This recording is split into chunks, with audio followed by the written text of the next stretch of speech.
Please can you remind me, if you'll be so kind, staring out into space, asking God to hear my case, trying to think of all things past. How long will my memory last? But purple angel, purple angel, purple angel, you're next to me. Well, hi everyone, I'm Lori LaPaz, and I am the founder of Alzheimer's Speak. This is part of Alzheimer's Speaks Radio, and we have started to do some video interviews, and today I'm really excited to have with me our guest, Lisa Head. She's a phenomenal person. She taught band and elementary music for 28 years. She's authored 3 books and has 3 sons. And Lisa is now adjusting to life with dementia. Today, she's going to share not only her story and the impact dementia has had on her life, but also her boys, her friends, her family, and how they're all dealing with this diagnosis and planning for the future. Lisa has a blog, and again, we will talk a little bit more about that later, but she's very active social media-wise, extremely positive in terms of her approach to continue to live life and move forward and help others. So I know you're going to have a great show here today. So welcome, Lisa. Thank you. It's nice to be here. Thank you for inviting me. Yeah, well, I'm just so impressed with what you're doing and your approach to the disease. A lot of times it's really easy to kind of get down in the dumps once somebody gets diagnosed, if it's with mild cognitive impairment known as MCI, or if it's one of the actual dementias. Alzheimer's, Lewy body, vascular, frontal temporal lobe are just a few to name a couple. Can you tell people a little bit about your history? Maybe what were your signs, and then what did you do when you were feeling things were a little bit off? Well, I kind of came in through the back door. I had a stroke in 2013, and I had speech problems and problems on my right side. And so I had to go to speech therapy, occupational therapy, and physical therapy for quite some time.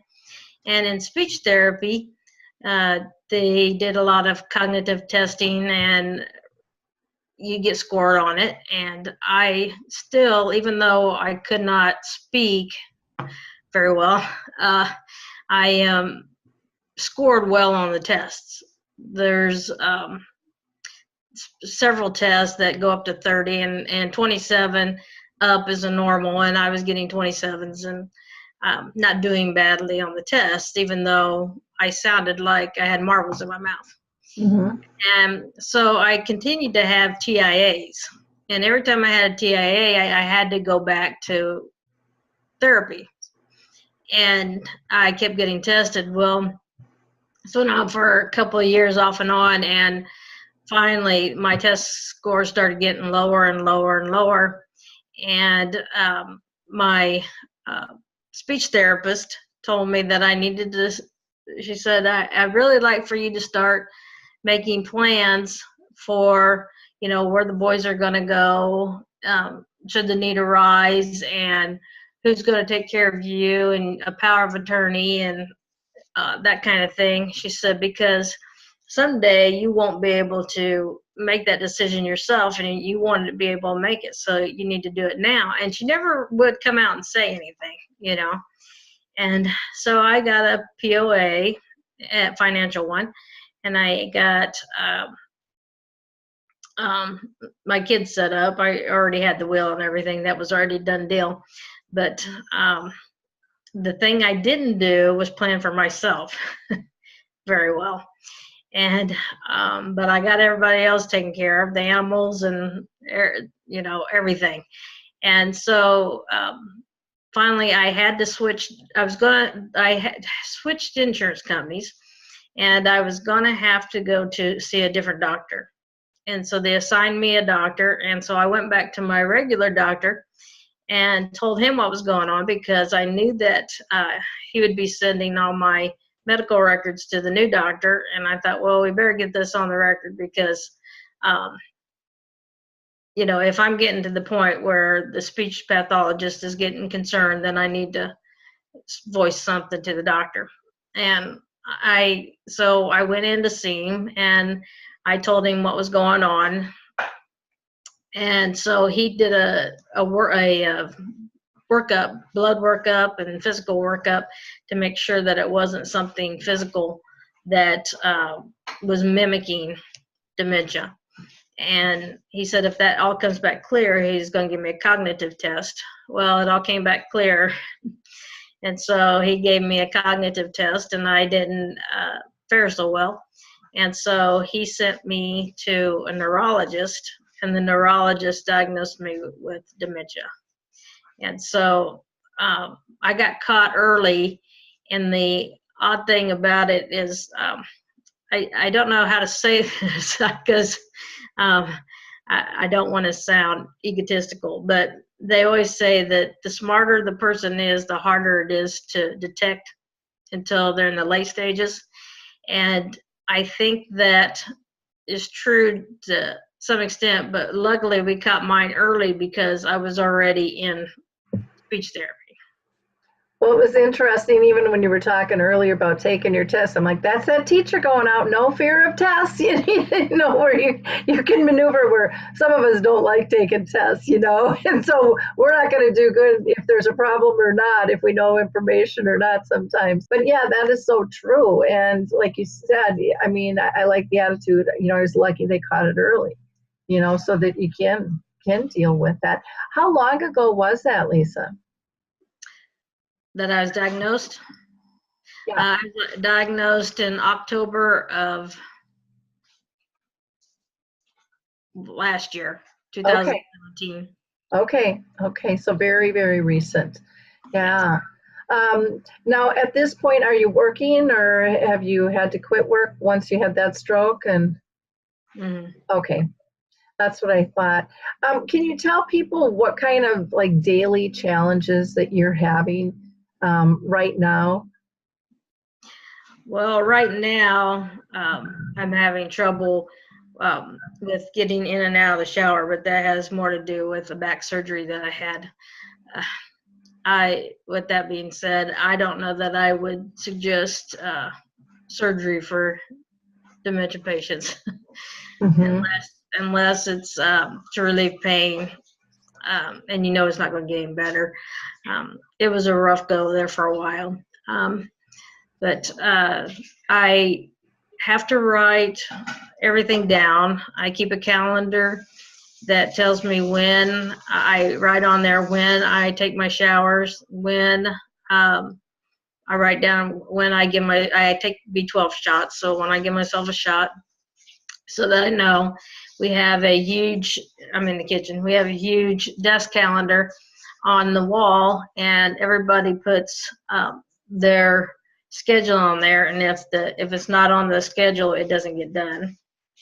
And then I forget to take my medicine, so I have a machine that turns, an alarm goes off, and then the pills are there, and the only way to get the alarm to go off is to turn it upside down and get the pills out. And I will tell you, I don't have it on me, or I show you.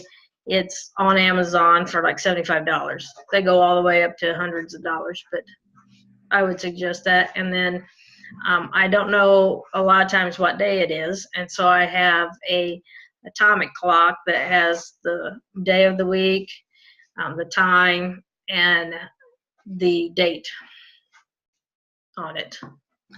Well, I love that you've set up systems, the big calendar. Now, when you say, if stuff doesn't get up there, then it doesn't get done. Are the boys each responsible for putting their own stuff down? So if they have places that they need to get to? Well, only if they don't tell me. If it's on a big schedule, we sit down with I have help that comes in, and we sit down and we write it all up on there. And if somebody decides that they're going to go to a party, a band party on Friday, well, you're old enough now because you're in high school, go ride it, you know, on there. And he does. He's pretty good about that, except our calendar needs replaced. But but he's really good about that. The younger ones, not so much, but they don't have that social life going on yet.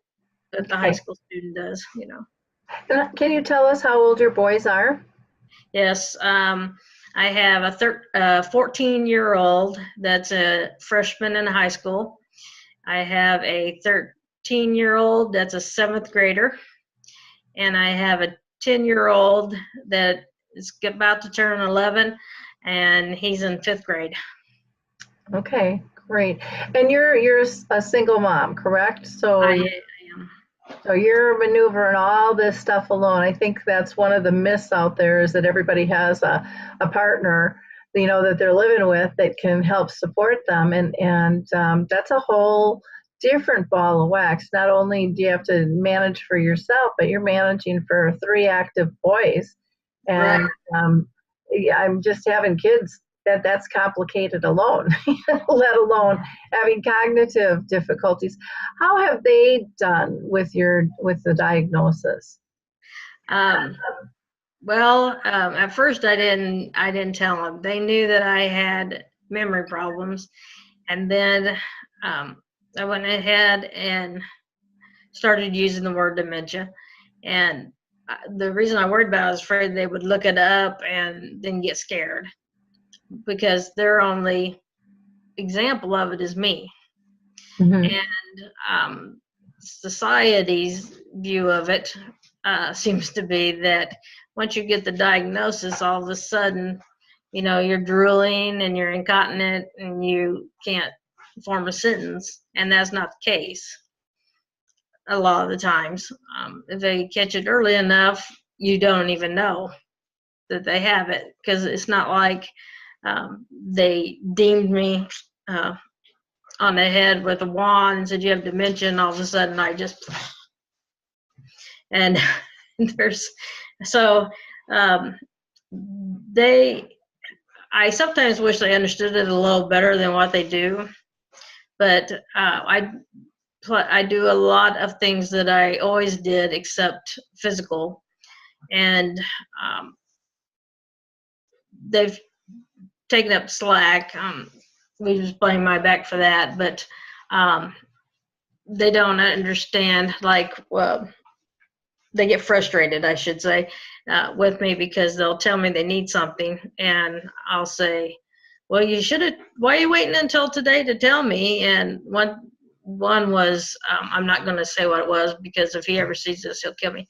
But it was a clothing item that he needed. And I said, why don't you tell me? He said, I've told you 4 times. And then he was able to tell me what the conversation was each of the 4 times. And I'm sure he's right, because that sounded like something I'd say, And I have had no memory of the other 3 conversations. And so it's tough for them, because sometimes I say, I didn't know anything about it. And I did. I just really don't remember it. Yeah, yeah, that would be hard, especially for kids, to get that concept, because you've always remembered, so that change has to be something that they adjust to. How about your family, your parents? Do you have siblings at all, or? I just have step siblings, so that I don't see them. I talk to them. I talked to one of them, and she wants to be helpful. And then my dad is going to be 80 on Christmas Eve, and so he wants to move up here closer, but he can't. He can't possibly. I need to take care of him, and so it's kind of a rough situation that we're in, because the way that it works with agencies is, they'll do my clothes, my shopping, my dish, my stuff, and not the boys. And so there's nothing set up for families that are in this situation. Wow. Yeah, when you're responsible, I mean, that is, I mean, I would look at it if I'm doing shopping for my kids, that is me. That's part of me. So that has to be really frustrating that they're not looking at the whole package with things like that. Yeah, I that's something, honestly, I can say I've never heard anybody say that before. But that makes sense, and I can see how it got set up that way, but yet not real effective at all with that. Are you guys in the same state as your dad, or? Yes. Okay. Yes. Yeah, that's got to be difficult. How about friends? Do they still come around? So often people say friends kind of go by the wayside. How about your circle of friends? That circle has pretty much disappeared. It's like, it's almost like people think that it's contagious, or they don't know what to say. Not just say anything, just come hang out and watch, TV show, or, go out and get a Coke or something to drink, or, just do something. But my dad made a comment one time when he was visiting. He was here for a couple days, and he said, there's usually people, he was sitting on the couch, and he said, there's usually people in and out of here. Where'd everybody go? Just scare them off? Mm-hmm. And the kids were in the room, and I said, no. And he went, and I did one of these, so that I didn't have to say it in front of the kids. And he got it. He knew what I meant. Wow, that's so sad. That is so sad. Oh, well, it's their loss, Well, yeah, but and but I've made so I just decided to get new friends, Yeah. So I've done that a little bit, but like one of my caregivers, Nicole, I talk about her a lot on YouTube. We were more of probably we were friends, but we weren't real close. We knew each other, and since this has happened, we've become really good friends. And then my best friend at the time, she was all gung-ho when I told her my story, and wanted me to go to all these workshops and things where they tell you what it's going to be like. And I said, I don't want to know what it's going to be like. So I don't need that. And never comes around, and it's just crazy the way that it all works out. And a lot of people have become non-existent, let's put it that way. And then people that I didn't know before have gone out of their way to be helpful. So yeah, it is interesting, but again, I like your attitude of, if they're out of my life, I'm going to get new friends, and I'm a firm believer that, people come and go out of our lives for different reasons. Mm-hmm. And I know so many people living with dementia, their core group of friendships isn't physically around them, but it's virtually through social media, and the conversations that are had are so authentic and honest and deep. It's not how's the weather, what's the sports score. It's how are you really doing as a whole person, and it's okay to say the good, the bad, and the ugly, because that's real life. And right. Those falsehoods kind of go. So with your children, if the disease progresses and you're unable to care for them, are you open to sharing with our audience what you have, what kind of plans you've made to make sure that they're cared for? I have a cousin that's going to take them if that's the case, but that's not my desire. Mhm. My dream is that I will be able to hold off on getting worse, because actually I when I had my back surgery, they had home care, and they ordered speech because I was hallucinating and things when I got home from the hospital, but that was because of all the drugs that they had in me. And so but the person that was here at the time assessing me didn't take that into consideration and ordered speech. And so speech came in and tested me, and I tested above, not much, but just above the dementia line. So I'm feeling positive, and I use a substance along with my medication. I take my medication that the doctor gave me that's supposed to slow it down, but I also use CBD oil. And my I have a friend that I see every 2 weeks, and she's kind of my judge on how I'm doing. And when I went to see her last week, she said, I can't even see any of the signs anymore. She said, before you started the oil, I could tell you had it. She said, now I don't see the signs. Well, in the CBD oil, that's the cannabis oil? Yeah, but it has no THC. It's all CBD. It's actually made out of hemp. So there's zero THL, which gives you the high. There's zero of that in it. It's simply made out of hemp oil, which is not, it doesn't cause any side effects. You know, I have heard more people using the CBD oil for so many things, from chronic pain and to vertigo to dementia, and with kind of amazing results. And people, I think, are skeptical of it because it's like, oh, I don't want to get high, or I don't want to get addicted. And you know, my understanding is that's not going to happen with this, but it has a calming, you know, effect on our systems.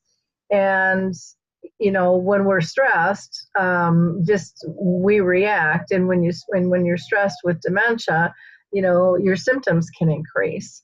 And so to me, that makes perfect sense that would help calm things down. The CBD oil Mhm.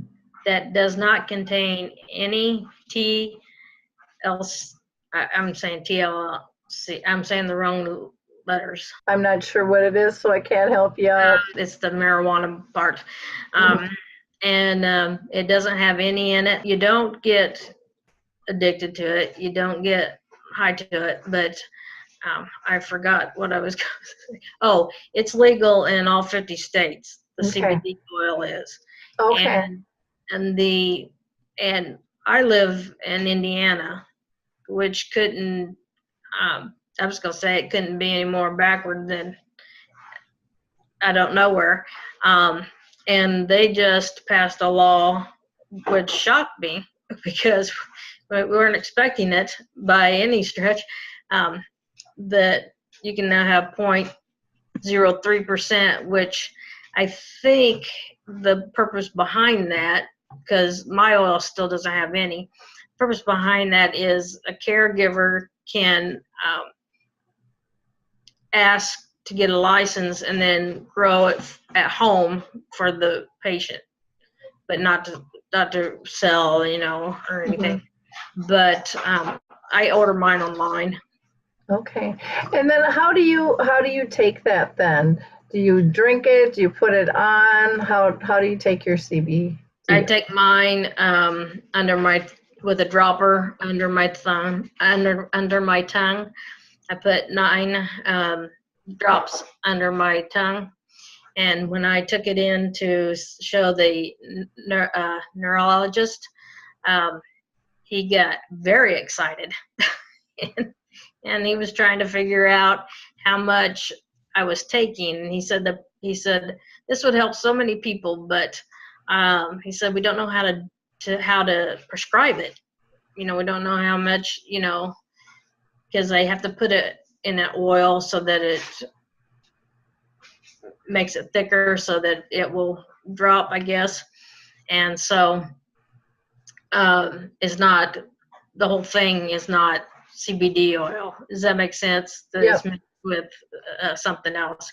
And anyway, so he was reading the label and they were trying to figure out how much was being, how many drops. And he said that I wasn't taking very much, which was good because I can always go up if I need to. And then he said, and the problem with dementia is that you can't measure it because, yes, I can complete my sentences most of the time now, and I stay on topic where I used to not stay on topic. And he said, but that's not measurable. But with somebody with seizures, if they went from 20 seizures to 10 seizures to 5 seizures, you can figure out the dosage and you can measure it. And he said, but we can't with dementia. And so he was trying to figure out how much I was taking and that kind of thing. And so I thought that was kind of cool. Yeah. Well, and it's, the saying is when you've met one person with dementia, you've met one. And, we're all individuals. But if it's, if it's legal,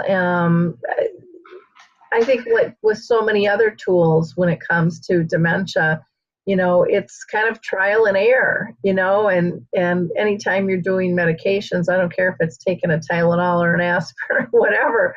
Most people start out on a low dose, and if they need more, then you add on to it. But again, keeping the doctor in the loop is very important too. So that's great to hear that that's working for you. Now, have you changed your diet or exercise regime at all since diagnosis? No. No. I didn't change my diet. And because, how do I say it with, it's at some point, I wasn't real crazy about the CBD oil, but I could stomach it at night before I go to bed, and it's not changing my life, a life changer. But quality of life, and I like food, and I like breads, and I like pizzas, and I like chocolate, and I'm going to enjoy. I'm not going to follow that too much. I get a lot of exercise when I'm not having back surgery, just running around with the boys, and I have a membership up at the gym that I used to go to quite often until the back problems started. So I've always exercised, and what's funny is people will say that don't know me will say, if you learn an instrument, it'll keep it from progressing. Well, I was a music teacher. I played my whole life instruments, and it didn't stop it from happening. So, I don't necessarily buy into all that stuff, if you get my drift. Because I was in Taekwondo, testing and getting belts and all that when this all started. So I was exercising big time. My weight was way down. I was playing music all the time, and it didn't stop it. Yep. Yeah. It's, it can enhance things at times for people, but, I think of music with my mom. It sure didn't slow it down, but it gave her a lot of joy. Oh, yeah. And so especially towards the end, even when she was, people would say she's that shell of a body, in her end stages. I mean, her toes would start wiggling, her hands were going, and she was trying to say the words, and she just lit up, she just lit up to music. And I'm kind of like you. There's so many theories out there on what we can do to fend this off, yet how do you really know when you don't even know what causes it? We don't know the root cause of it yet, and there's so many different theories out there. It's a tough one. It's a tough one to do. And even with the doctor saying, well, it's something that's hard to track because they can't monitor it. Well, they could do a study and really follow somebody around and tick off how often are they not able to find their words, but researchers have chosen not to. Right. Well, that's what my friend said. They said, sure, they can measure it.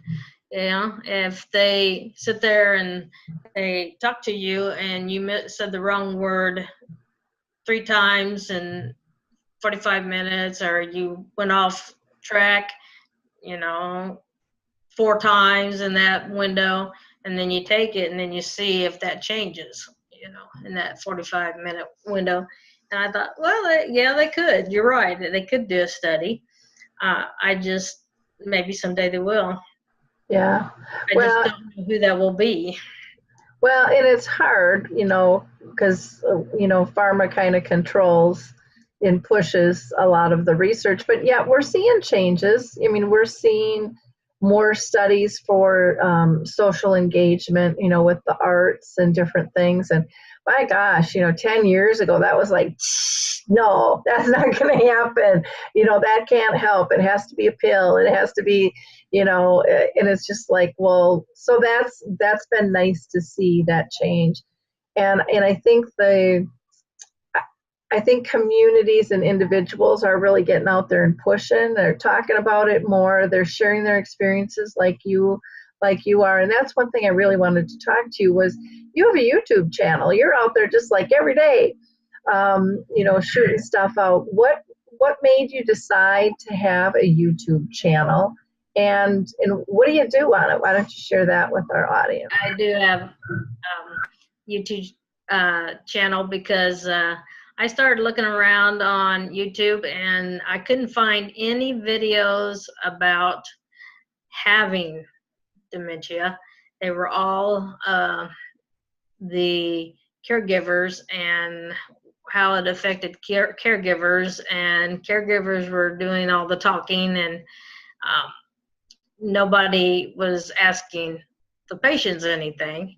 And everybody was kind of guessing what they were thinking and guessing what they wanted to say, instead of there being anything out there with actual people that have it talking. Now there's another guy that I like to watch that's up there, and his name's Peter, but I can't think of his last name right now. He has Alzheimer's, and he does one weekly. And I can look real quick and see if I can find it. But I went on there because I wanted people to see that I wasn't any different the day before I got the diagnosis, the day I got the diagnosis, and the day after.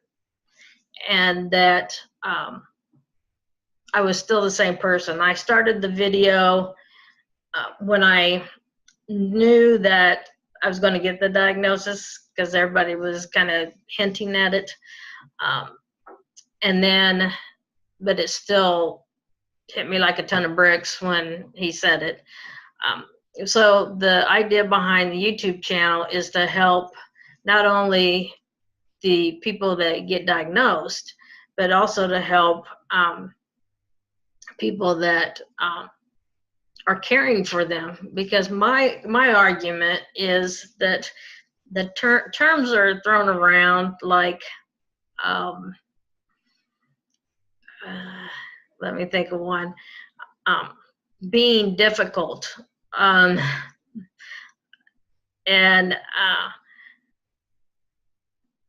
being angry, outbursts, acting out. Well, my point is, if I don't deal with my feelings about what's happening, I'm going to be in a bad mood, and I'm going to be angry, and I might have all kinds of feelings. But if I don't deal with them, then how am I going to come out? Even with my boys now, I'm going to be snappy. I'm going to be hateful. I'm going to be mean if I don't take care of my feelings. And my argument is, if people knew kind of what their people were thinking or doing, we could kind of work on the feelings. And I want to get a group started for people with dementia so that you can talk it out, because there's all kinds of things, that, we could talk about. I did a Zoom group one time, and by the time we got done, we had somebody's insurance figured out, and it's just because everybody's had experiences and can share them, and they're different, and some of them are the same. Oh, well, that happened to me too. And so the idea behind the channel is to kind of give that support to those people that have it, and also support to those people that are caregiving if they have questions. I don't know if that answers. No, I think it makes a lot of sense, and I admire you for doing that. My mom had dementia for 30 years, and that's why I started Alzheimer's Speaks, was because I learned so much from her, because I valued what she was teaching me. And I think, again, I think it gets back to the stigma of, even like what you said, is, people think that you go from here to here in 2 seconds of being told you've got a diagnosis. All of a sudden you're like, boom, yeah, Right. you aren't what you used to be. And you guys have such great insights. And to me, it's asinine that we haven't been doing that more, that we haven't been raising your voice, that, we as outsiders, even if we're care partners or if we're physicians, it doesn't make any difference. We don't really know. We're giving it our best guess, but we're wrong a lot of the times on what's going on. And so when we see somebody getting mad, we're always looking at, well, they're mad, but we're not looking at what caused that anger. And it was probably us, that did something that triggered that reaction. And so everybody wants to make this disease black and white, and it's very colorful. Oh yeah. And it's very shaded. And I think this disease is here to teach us to be better people. I truly do, and make us be more introspective, and make us pay more attention to body language, and make us be more compassionate and less judgmental. And to me, there's so many gifts wrapped in this disease that, I just feel that it's an honor to be around it all, because there's so much to learn. What the disease teaches us isn't just limited to dealing with somebody with the disease. It teaches us to be better people. We have our group called Dementia Chats, which again, we'd love for you to be part of. And that's where, we get together and we chat for about a half an hour, and we decide what we're going to talk about for the next hour, and we push the button, record it, and then we push it out there. And, it's okay to disagree. Everything is very polite, but as a group, we're always learning from one another, and people still think they know it all, and what I hear from people with dementia a lot is, the experts are saying this and that, but that's not true, or it's not true for me. And they're looking at how individualized this is, and, being so respectful with the process. And again, the bar is starting to change. It's got a long, long ways to go. Now, a lot of times you're doing these videos and you're driving a car, and a lot of people would think, well, a person with dementia can't be driving. But, you're out there still, engaged, doing it all. And how does it make you feel when you're recording? You're so authentic, and, if you're having a good day or a bad day, or it's very therapeutic, to tell you the truth, because I keep thinking, well, why I'm not saying anything. I feel like, I just talk and let whatever comes out of my mouth comes out of my mouth. But I find it to be very therapeutic, because I'm talking to somebody, and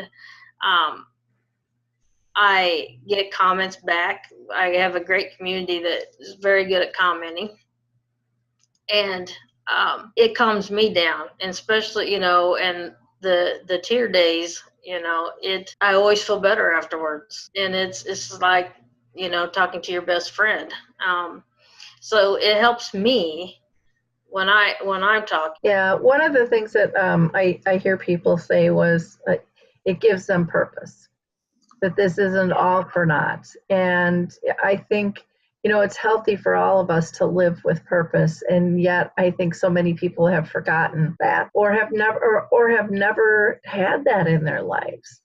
And so even for many with dementia, and I talk with people all around the world, so often they'll say, I really didn't have a purpose in my life. I didn't feel as fulfilled as I do now with dementia. And they're like, that might sound really crazy, but it's really true for so many. Again, taking a bad situation and trying to make it better, not only for yourself, but for others is I think, very commendable. And so I appreciate all that you're doing and making a difference. And your voice will just continue to grow and be out there. And even I think with your boys over time, as they get older, I mean, that's a legacy piece for them, that will always be there, that, how mom dealt with this. And as they get older, they may look at how their life was very differently by watching your story and sharing your story, with others. So again, I thank you for all you do. Now, your YouTube channel is Living Life with Lisa. Is that correct? That's correct. And same with your Facebook group. I have a Living Life with Lisa on Facebook that is a closed group, but I accept anybody in there that wants to be in there. I have had to remove some people, but that's another place where I just share things with family members and friends and people off of YouTube, because my followers, because I tell them the name of it, and I wanted them to post pictures of them walking when we're doing this walking challenge right now, and they're not doing that, but one tried, but it wouldn't post for some reason. And so we talk a little bit more over there. And then I try to get YouTube videos up several times a week. I was bad the last couple months, but I was stuck in a chair and, in excruciating pain. So sometimes I got some of them up there with me wincing and just saying, I'm still on the side of the dirt, Can't talk to you right now. But yeah, I do feel a purpose. I feel like this is why I got it, and can I tell you why? Please. Well, I got. By the way, I want to say this before I forget. Okay, the other person that I found on YouTube that does a great job of it, telling about, he has Alzheimer's, and his name is Peter Berry, Berry, and he does one a week, and he's very calm and talks about everything that's happening that week, and he's just easy to listen to. Wonderful. Thank you for sharing that. Yeah, but also, so anyway, so the reason that I have red hair for a reason, and all those rumors you heard about redheads is true. My mother also was a activist, and she had picket signs in my hand when I was 8, and so I figuratively, I'm not saying that right, figurative. I'm not, I'm trying to say. I've been having trouble with words today, but the sign in my hand. So when I first had my stroke, and then I had some setbacks, and I ended up in a wheelchair for a while, and I just started seeing how people treated people with handicaps. And I still notice it, and I usually voice it. Um, so anyway, I got diagnosed, and I immediately called the Alzheimer's Association in Chicago, the headquarters, and they were very good about talking to me, and they were very nice. And they, so as we talked, they wanted to send me a whole bunch of stuff, and I said no,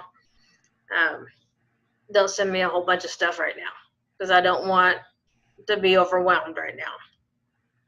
Okay, so then I told them that I wanted a group, and they said, well, somebody from your local chapter will call you, and you can tell them what you need, because I wanted a group for me and a group for the boys to go to so they could talk. And so I got a call at like 5 o'clock, which is quitting time, from the Fort Wayne chapter of the Alzheimer's Association, which is my local chapter. And I live several counties to the west of Fort Wayne. And the lady got on there, and I explained to her that what I, that I've been diagnosed and everything that I told the other people. And then I told her that I had 3 kids, and that I wanted to get a group going for them, and I wanted to get a group going for people like me. And she literally ripped me up one side and down the other, because how dare I get dementia when I still had kids at home? And Like you said, sign me up, I'm ready. yeah, and so I was still in I don't know if I still was in denial, or if I just, realized that I hadn't changed any, or what, because I still have a lot of hope. And so I said, well, they said you were going to come out. Well, I can come out. And I said, I don't want you in my house. And it got very heated. And they told me they had groups in the counties to the west of me, but nothing in my county. But this is where I live, and they're supposed to serve my county. That they don't have anything in my county, but they're all for caregivers, so you don't want to go to those. We just don't have anything for you. And I said, are you planning? No. And I said, isn't that your job? Yes. And you're not doing it? No. I said, we're not doing a very good job of it then, are you? No. And she just was real nasty with me. And that part by that point, she was getting patronizing. And I was actually sobbing to the point that I couldn't catch my breath. And I was so upset because I was being berated through this entire phone call. The video is better because I remembered all the words in the video that she said.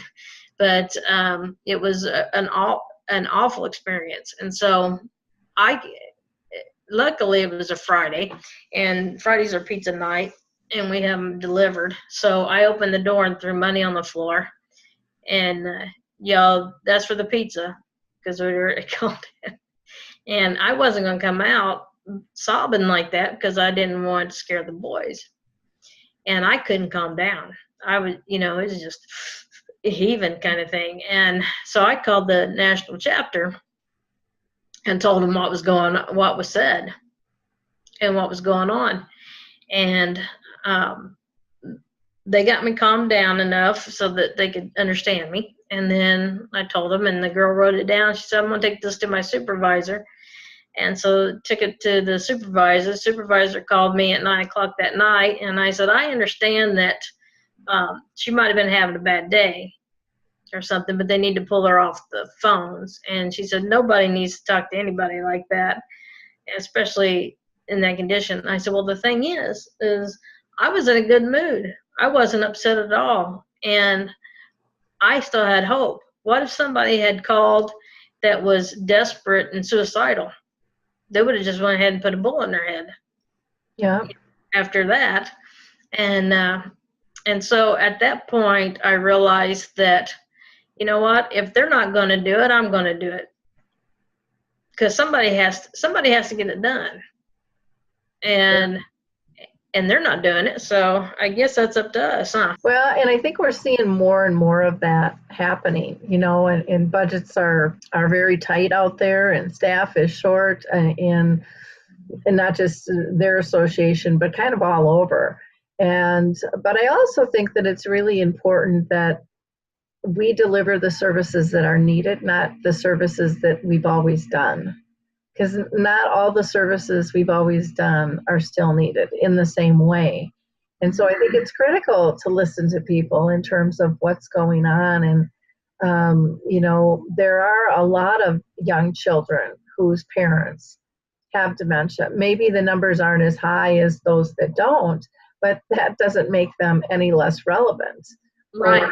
Or less of a need. And I know there's been talk through various groups of trying to pull kind of a Zoom group together, a virtual group for kids to be part of. And then, what I've heard from many is the fear of liability of monitoring, the kids and how does all of that work. So I don't know. I think a lot of there's just so much being addressed now by grassroots that has said, our government and our associations aren't meeting our needs, and so people are just stepping up, like with the memory cafes where people can go and talk about all of life, not just focus on the doom and gloom of dementia. I mean, we laugh so much in ours. And, our people with dementia, man, some of them have those one-liners and those zingers, one after another.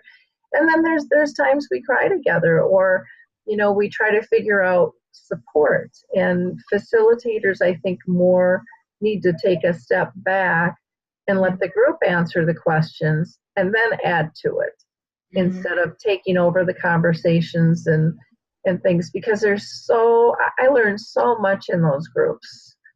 I just think that there's so much validity, but everything doesn't have to be, I always refer to kind of the bed in the bag where, everything's here, pull it out and make the room look pretty. There's a lot of things that we can do piecemeal. And to me, it's better to start something than to just sit around and talk about it, even if it's not perfect, because you're going to learn what the needs are as you go. And to me, that's just common sense, but it isn't common sense. It isn't common practice in most businesses or organizations. And I think some of that is changing too. I think people are beginning to be afraid of not trying versus being afraid of failure and never stepping forward. They're seeing the needs because people are speaking up, those with dementia and those that care for them.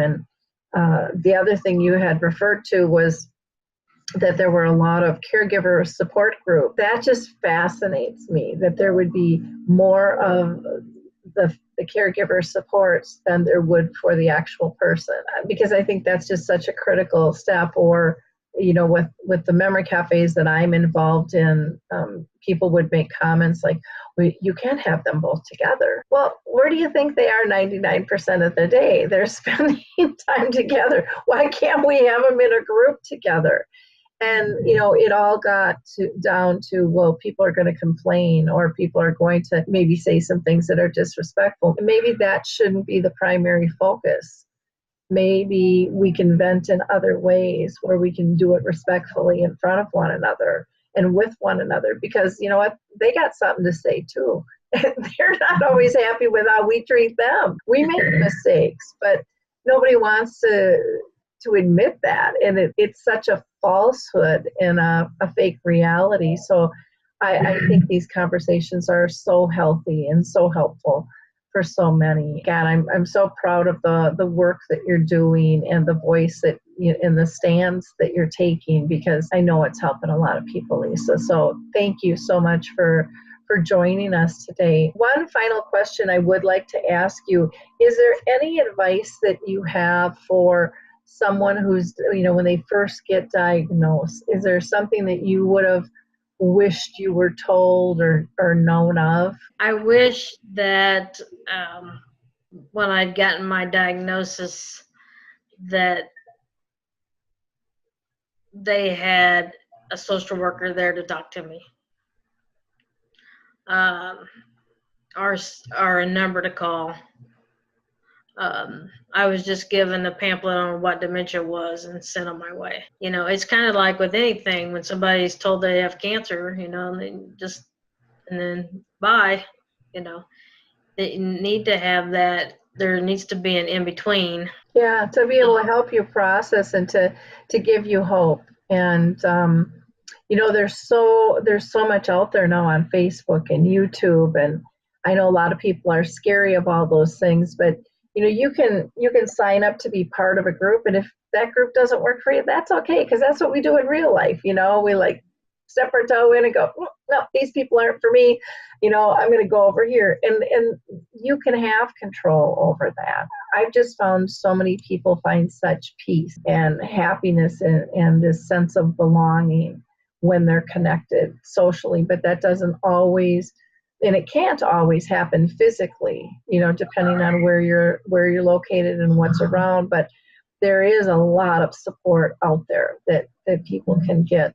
So again, I would encourage our listeners to, check out Lisa on Facebook, Living Life with Lisa, or on her YouTube channel, Living Life with Lisa. You'll get a really good taste and feel for all of her videos and who she is and what she's about. And then, do you want to share an email, or would you prefer people contact you through YouTube and Facebook? On my Facebook, if you look in the description, I have a email in there. It's Living Life with Lisa 14, because apparently there's another Living Life with Lisa. So I had to put a 14 in there at gmail.com. Okay, wonderful. Well, thank you again so much for taking this time with us. Really appreciate it, Lisa. Well, thank you for the invitation and allowing me to share. I thank you so much.